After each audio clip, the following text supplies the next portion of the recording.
जवळ राजवन गावात ढगफुटी झाली आहे। 30 जण वाहून गेल्याची माहिती कळते। 19 नागरिक बेपत्ता असल्याचंही कळतंय। शिमल्याजवळ राजवन गावात ढगफुटी झाली आहे। यामध्ये 30 जण वाहून गेले असून सध्या 19 नागरिक बेपत्ता असल्याचंही कळतंय। सध्या त्या ठिकाणी बचाव कार्य केलं जात आहे। मोठ्या प्रमाणात या ठिकाणी पाऊस होतोय, त्यामुळे या ठिकाणचं संपूर्ण जनजीवन हे पूर्णतः विस्कळीत झालंय। शिमल्याजवळची ही दृश्य आहेत। राजवन गावात ढगफुटी सदृश्य पाऊस झालाय।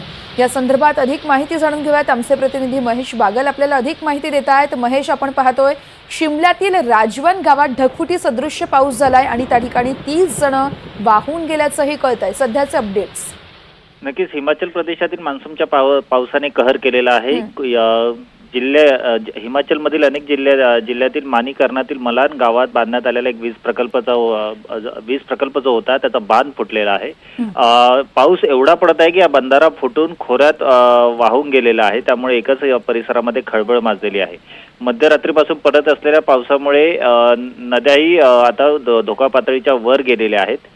खास करून सांगायचं झालं तर मनाली शहराजवळ बियास नदीने आपला मार्ग बदलून महामार्गावर आता ही नदी वाहू लागलेली आहे आणि एकंदरीत राष्ट्रीय महामार्ग जो आहे तो अनेक ठिकाणी बंद पडलेला आहे।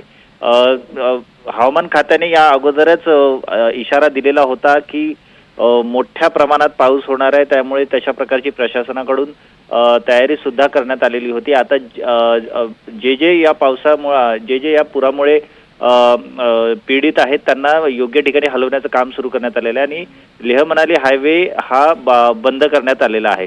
याबरोबरच बियास नदीच्या भीषण स्वरूपामुळे चंदीगड मनाली राष्ट्रीय महामार्ग हा अनेक ठिकाणी तुटलेला असल्याची माहिती समोर येत आहे। कोणत्याही प्रकारची जीवितहानी अद्याप झालेली नाही असं कळत आहे। मात्र लवकरच या संपूर्ण या परिस्थितीत किती नुकसान झालेलं आहे, किती जणांची जीवितहानी झालेली आहे याचा खुलासा करण्यात येईल। निश्चितच महेश, खूप खूप धन्यवाद दिलेल्या सविस्तर माहितीसाठी। 2 जिल्ह्यातील 30 लोक वाहून गेल्याचं कळतं, तर एकाचा मृत्यूही झाला आहे। संपूर्ण इमारत या ठिकाणी जशीच्या तशी पडल्याचं पाहायला मिळतंय। 2 जिल्ह्यांमध्ये यावेळेस ढगफुटी सदृश्य पाऊस झाला आणि त्याचाच मोठा परिणाम या ठिकाणच्या जनजीवनावरती झाला आहे। जनजीवन पूर्णतः विस्कळीत झालंय। 30 जण वाहून गेले असून एकाचा मृत्यू झाल्याची प्राथमिक माहिती सध्या समोर येते। शिमल्याजवळ राजवन गावात ढगफुटी सदृश्य पाऊस झाला आणि त्यामुळे सध्या आता संपूर्ण जनजीवन विस्कळीत झालंय।